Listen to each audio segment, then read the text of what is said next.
जी हाँ, तो कैसे हैं आप सब? आप सभी का फिर से स्वागत है आपके अपने इस यूट्यूब चैनल पे। पिछली क्लास में हमने टर्म जान लिए थे, व्हाट इज़ सिम्पैथोमेमेटिक, व्हाट इज़ सिम्पैथोलाइटिक। तो सारी चीज़ें उन्होंने एक उस समय कंफर्म कर ली थी, सारे टर्म को समझ लिया था। और आज सबसे पहला 19 पार्ट में से सबसे पहला पार्ट पढ़ने वाले हैं सिम्पैथोमेमेटिक एजेंट्स के बारे में। इसको पढ़ने से पहले आपको ये जानना पड़ेगा इस एजेंट का यूज़ क्यों हुआ, इसकी ज़रूरत क्यों पड़ी। देखिए, किसी एज या किसी डिसीज़ के कारण या किसी भी ऐसी वजह के कारण जिनके कारण हमारा एडीआर नहीं निकल रहा, आप कहोगे सर एडीआर वजह क्या है, ये सब आप बता नहीं रहे हो। तो गाइस मैं इसलिए नहीं बता रहा हूँ क्योंकि जब हम ट्रीटमेंट समझेंगे तब हम उसका वजह भी समझ जाएंगे। ठीक है, तो हम ज़्यादा आगे कूदेंगे नहीं और धीरे धीरे पढ़ेंगे। सिम्पैथोमेटिक के जो एजेंट्स हैं इनकी ज़रूरत तब पड़ती है जब हम एड्रेनलिन और नॉन एडीआर को बढ़ाना हो। अब आपको पता है ये सारा सिस्टम किस में आ रहा है, सिंपैथिक सिस्टम में आ रहा है, सिंपैथिक नर्वस सिस्टम में आ रहा है। जो पार्ट है किसका, एएनएस का पार्ट। तो हम लोग कहाँ पढ़ रहे हैं, आपको याद रहना चाहिए, आपको समझना चाहिए कि हम कहाँ पढ़ रहे हैं। हम एएनएस का पार्ट पढ़ रहे हैं और एएनएस में ही हम लोग सिम्पैथोमेमेटिक पढ़ रहे हैं, यानी सिंपैथिक नर्वस सिस्टम के अंदर पढ़ाई कर रहे हैं। आपको पता है ये सिस्टम क्यों रेगुलेट होता है, ये सिस्टम का काम क्या है। बेसिकली ये काम फंडा से कितना है, फियर फ्लाइट का कंडीशन है और चीज़ें गड़बड़ा रही हैं, है ना। तो जो एड्रेनलिन है और जो नॉन एडीआर है, आपको इसका फंक्शन मैंने बताया था।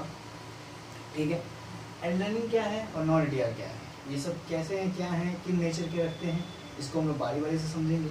अभी के लिए इतना जानिए कि सिम्पैथोमेमेटिक एजेंट मतलब कि ऐसे एजेंट जो एडीआर और नॉन एडीआर को बढ़ाएं, और ये ऐसे ट्रांसमीटर हैं जो सिम्पैथिक नर्वस सिस्टम से निकलते हैं, है ना। तो अगर ये रिसेप्टर से बाइंड किए तो यही जो रिसेप्टर से बाइंड होना है यही कहलाया ऑटोनोमिक, नहीं, एनर्जिक नर्वस सिस्टम। क्या कहलाया, एनर्जिक नर्वस सिस्टम। नाम से ही एनर्जी का आ रहा है, एडीआर आ रहा है, तो एडीआर मतलब एड्रेनलिन आप याद कर सकते हो आसानी से, है ना। अब जो सिम्पैथोमेमेटिक में दो जो हमारे न्यूरोट्रांसमीटर निकल रहे हैं, एडीआर और नॉन एडीआर, ये नॉन एडीआर एडीआर एक तरीके का इमरजेंसी हार्मोन है, एक तरीके का इमरजेंसी न्यूरोट्रांसमीटर है गाइस। अब इसके फंक्शन को जरा याद करो, रिकॉल करो, तो आपको याद होगा। मैंने आपको यहाँ पे सिंपैथेटिक और पैरासिम्पैथेटिक करके एक चार्ट बनाया था जहाँ मैंने बताया था सिंपैथेटिक का काम है हार्ट रेट को बढ़ाना गाइस। अब सोचो कितना ज़रूरी है ये, अगर हार्ट रेट बढ़ेगी नहीं तो O2 की लैक हो जाएगी, है ना। काफ़ी इंपॉर्टेंट एक तरीके से काम कर रहा है। ब्रोंको डायलेशन के लिए भी बहुत इंपॉर्टेंट है, डायलेशन करता है ब्रोंको का। और भी कुछ चीज़ें मैंने बताया था, कॉन्स्ट्रिक्शन करता है हमारी जो ब्लड वेसल्स हैं। काफ़ी मैंने आपको उस समय फंक्शन बताया, तो आपको इतना पता होगा कितनी जरूरी चीज़ है ये। तो इसलिए इसको इमरजेंसी हार्मोन या इमरजेंसी न्यूरोट्रांसमीटर का नाम भी दिया जाता है। ठीक है, अब इनका जो नेचर देखा गया गाइस, इनका जो नेचर देखा गया, ये नेचर कैटाकोलामिन्स का देखा गया। आपको याद होगा जब मैंने न्यूरोट्रांसमीटर क्लासिफिकेशन बताया था तो मैंने उसमें एमीन्स के नीचे दो पैर लगाए थे और कैटाकोलामिन्स और नॉन और एक बायोमीन्स का यूज़ था। तो कैटाकोलामिन्स में मैंने इन दोनों को बांटा हुआ था, एडीआर और नॉन एडीआर को, जिसको हम एपिनेफ्रिन और नॉन एपिनेफ्रिन भी कहते हैं। जी हाँ, ये कैटाकोलामिन्स क्या होता है ये देखते हैं। कैटाकोलामिन्स कुछ इस तरह का स्ट्रक्चर दिखता है जिसमें आप देख रहे हो कि एक बेंजीन रिंग है, दो हाइड्रोक्सी ग्रुप एडजेसेंट पोजीशन पर लगे हुए हैं, यानी एक के बाद दूसरा, और एक कार्बन की चेन है।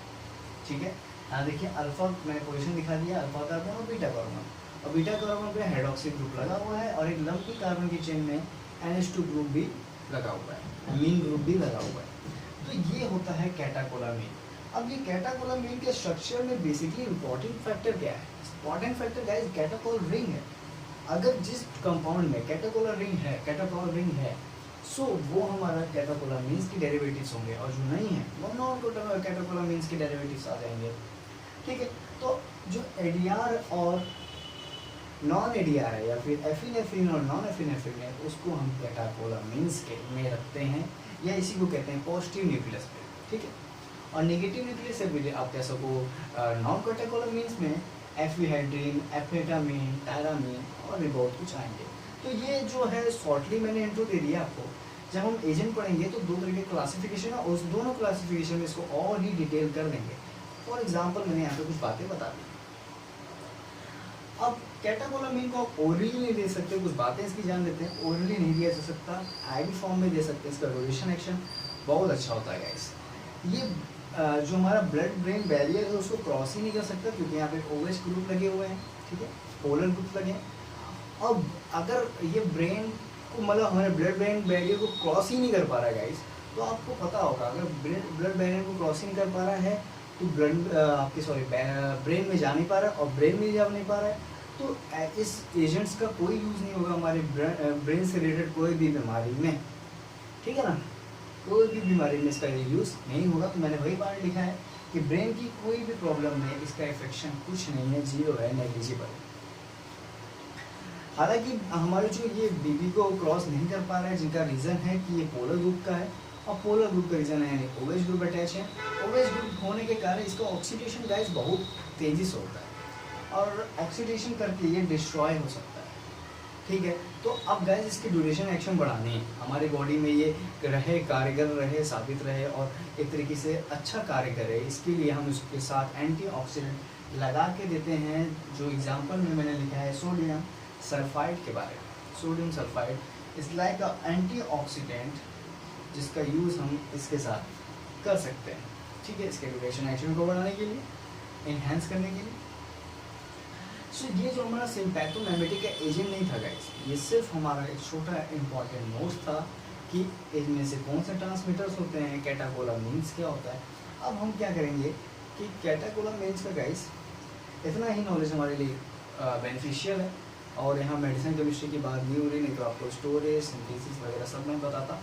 फिर अब चलते नेक्स्ट मूव करते हैं, हमारे रिसेप्टर को जानेंगे। रिसेप्टर एक बार जान लिए कि एनर्जी रिसेप्टर्स क्या होते हैं। अब गाइस आपको बताने की ज़रूरत नहीं है सर कि आप तो अपने मास्टर हो ही चुके होंगे कि रिसेप्टर मतलब क्या है, आपको पता होगा रिसेप्टर क्या होते हैं, आपको पता होगा इनकी ज़रूरत क्या होती है और ये हमारे बॉडी में क्या कार्य करते हैं, ठीक है। ये मैं आपको एक छोटा सा एग्जांपल देके बताता हूँ।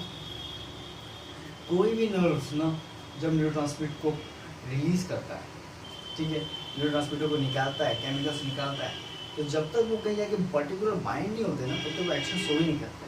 और दैट पर्टिकुलर एरिया जहाँ पे वो बाइंड हो रहे हैं उसी को रिसेप्टर कहते हैं, या फिर सिंपली कहो तो ये प्लाज्मा प्रोटीन का मेम्ब्रेन स्ट्रक्चर होता है, ठीक है। तो रिसेप्टर के बारे में इतना डिटेल नहीं, आप कहीं से भी देख लेना, छोटा मोटा है नॉलेज है, ठीक है। आज हम इतना ही काफ़ी है, और इसी वीडियो में मैं शूट करने वाला हूँ, बताने वाला हूँ आपको इसके रिसेप्टर के बारे में, ठीक है। तो रिसेप्टर देखते हैं इसके बाद। तो गाइस ये ब्लैक बोर्ड पे लिखा हुआ, जूम करता हूँ, पहले स्क्रीनशॉट ले लेना आप लोग। क्या है ये पूरा एनर्जी रिसेप्टर के बारे में है, ठीक है गाइस। एनर्जी रिसेप्टर का मतलब है कि जो हमारे जो जिसपे ADR और नॉन ADR बाइंड करेंगे ना, जिसपे नॉन ADR बाइंड करेंगे, और कुछ माइनर में यहाँ पे ACH भी पाया जाता है गाइस, तो ये कहाँ बाइंड करते हैं इसी के बारे में हम लोग देखेंगे, ठीक है। तो जो ADR और नॉन ADR है, इनके जो घर हैं, एक तरीके के घर कह लो, ये जो बंदे घूम रहे हैं इनका कई घर होगा जहाँ पे जाके विराजमान करेंगे, बैठेंगे, जहाँ पर रहेंगे, तो वही घर है, वही चीज़ है, वही रिसेप्टर कहलाते हैं, और वही रिसेप्टर को आज हम लोग सीखेंगे।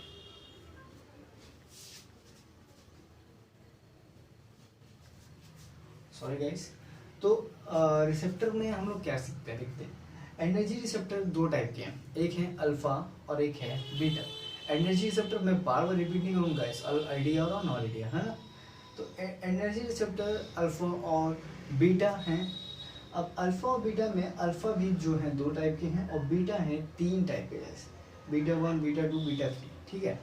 तो अल्फा में है 2 टाइप्स, अल्फा 1 और अल्फा 2।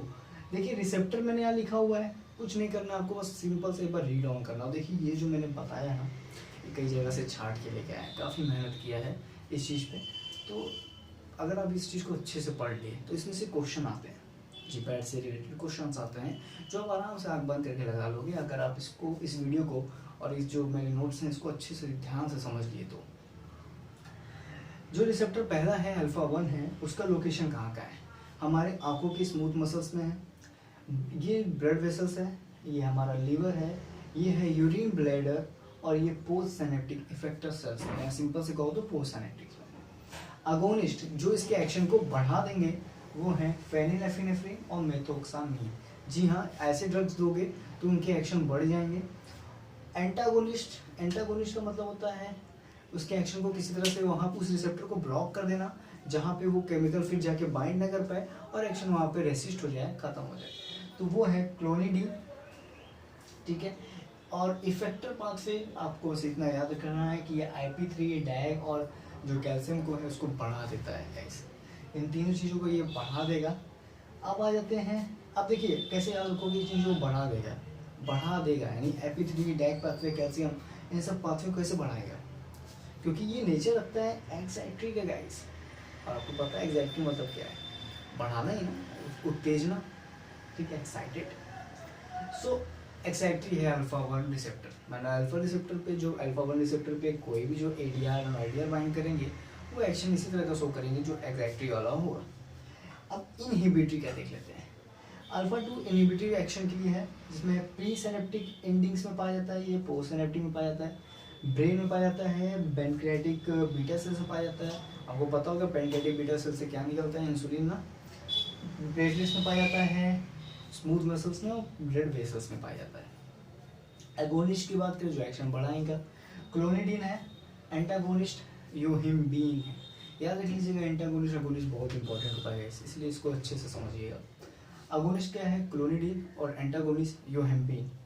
इफेक्टर है इसमें देखिए ये कैम पाथवे को डिक्रीज करेगा, पोटेशियम को बढ़ाएगा। आपको पता है पोटेशियम बढ़ाना यानी इफ्लक्स करा देना ताकि हमारा जो इनहिबिशन है ऑफ आपके जो जो आपके कैटायन चैनल्स है वो हो जाए। ठीक है, एंड देन आते हैं बीटा-1 रिसेप्टर पे। बीटा-1 वो भी एक्साइटरी होता है जो हमारे हार्ट में जो मायोकार्डियम सेल्स होती हैं वहाँ पे, और GC सेल्स जी सेल्स आप जानते हो जो किडनी में होते हैं, और इसका एगोनिस्ट है डोब्यूटामाइन, एंटागोनिस्ट है एटिनोल और हेटोप्रोलॉल। ठीक है, इसका इफेक्टर पाथवे कैम को बढ़ाना और कैल्शियम को बढ़ाना। एज इट इज याद कर लो, मैं रिपीट कर दे रहा हूँ बस। बीटा-2 रिसेप्टर्स जो इनहिबिटरी होता है, bronchiae, blood vessels, uterus, urinary tract, eye, GIT और स्मूथ मसल्स में वो पाया जाता है। अगोनिस्ट इसका है सैल्ब्यूटामॉल। सैल्ब्यूटामॉल देखिए जैसे अस्थमा का केस अब होता है तो बीटा-2 ड्रग्स दी जाती है, जैसे सैल्ब्यूटामॉल, ट्रिब्यूटालिन, ये क्या करते हैं वहाँ के उस पर डायलेशन कर देते हैं, बीटा-2 रिसेप्टर को बाइंड करके ब्रोंकिया को डायलेट कर देते हैं ताकि अस्थमा का केस ट्रीट हो जाए। तो जी हाँ, अगोनिस्ट इस तरह से याद कर लेना, सैल्ब्यूटामॉल और ट्रिब्यूटालिन। एंटागोनिस्ट है ब्यूटोक्सामीन और इफेक्टर में है कैम को डिक्रीज करना, पोटेशियम को बढ़ाना। बस गाइस इतना ही आपको याद करना है। देखिए कहीं ना कहीं आपको बहुत सिंपल लग रहा होगा कि ये देखिए ये दोनों एकदम सिंपल एकदम मिलता जुलता है, और ये ऊपर वाला मिलता जुलता है। तो एक्साइटरी में देखिए केस क्या हो रहा है, बढ़ने वाला हो रहा है, इनहिबिटरी में घटने वाला हो रहा है, कैम को घटा दिया है ना। आप देख लोगे इनहिबिटरी है तो कैम डिक्रीज है, इनहिबिटरी है तो कैम डिक्रीज है, एक्साइटरी है तो इंक्रीज है, और एक्साइटरी है तो इंक्रीज है। तो जी तो सिर्फ इतना ही रिसेप्टर्स हैं आपको जानने हैं, और अभी कुछ और रिसेप्टर बचेंगे इस बीटा-3 रिसेप्टर्स बचे हैं, अभी बहुत से रिसेप्टर बचे हैं। तो जितना बोर्ड था जगह था उतना मैंने आपको बता दिया, वो भी मैं बता देता तो आप कहते यार दिख नहीं रहा है ब्लैक बोर्ड पे वगैरह। सो मैंने बीटा-2 रिसेप्टर बता दिया, और अब मैं बाकी जो बचे हैं उसको भी लिख के बताता हूँ आपको। ठीक है, सो गाइज लास्ट चीज़ बचा है यहाँ पे। देखिए इसके बाद जो बताना था वो थोड़ा सा लंबा है तो मैं अगले वीडियो में बताऊँगा इसको। तो हमारा आखिरी जो रिसेप्टर वो है बीटा-3 रिसेप्टर जो हमारे फैट सेल में पाया जाता है, एडिपोसाइट्स में पाया जाता है या फिर लीवर्स के, और ये एक्साइटरी नेचर का होता है। ठीक है, तो इतना काफ़ी है। अब हमको क्या करना है, हर रिसेप्टर का कुछ अलग एक्शन देखना है कि उस रिसेप्टर के द्वारा वो एक्शन क्या रेगुलेट होता है उस ऑर्गन्स को रिलेटेड। तो ठीक है, देखेंगे वो सारी चीज़ों को, फिर हम लोग जल्दी से जल्दी ड्रग स्टार्ट करेंगे और उसको भी ख़त्म करेंगे गाइस। थोड़ी बड़ी टॉपिक है ब्रेन, तो धीरे धीरे करेंगे तो जल्दी ख़त्म हो जाएगा, कोई वो नहीं है। ठीक है, चलते हैं, मिलते हैं आपसे नेक्स्ट वीडियो में। तब तक पढ़ते रहिए और सुरक्षित रहिए। थैंक्स।